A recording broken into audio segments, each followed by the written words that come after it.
happened to you, the blower motor stopped working when you turn on the fan controller, be sure to check your fuses and also to make sure your battery is not too low. In my case, it was the blower motor that went out. Installation from 1 to 5, 1 being the easiest, it's pretty much a 1 or a 2. Let's have a closer look and look at the parts in detail. This blower motor is made by Topaz that manufactures aftermarket parts for European vehicles.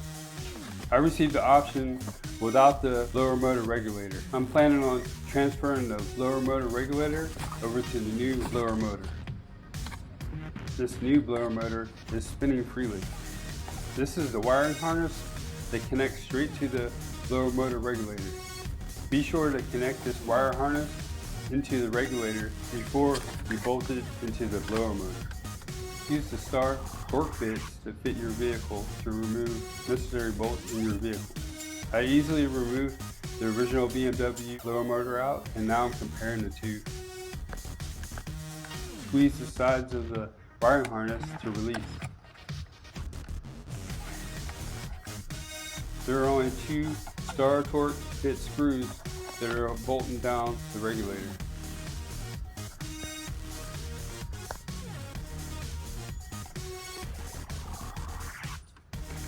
Be sure to connect the new wiring harness to the regulator before you bolt it in, because you won't be able to put the wiring harness in after you bolt the regulator in.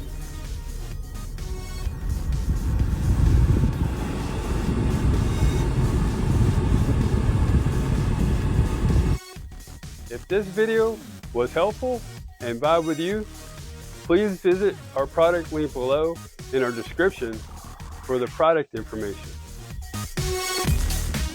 Also, comment, like, follow, and subscribe for more product videos that we'll be sharing.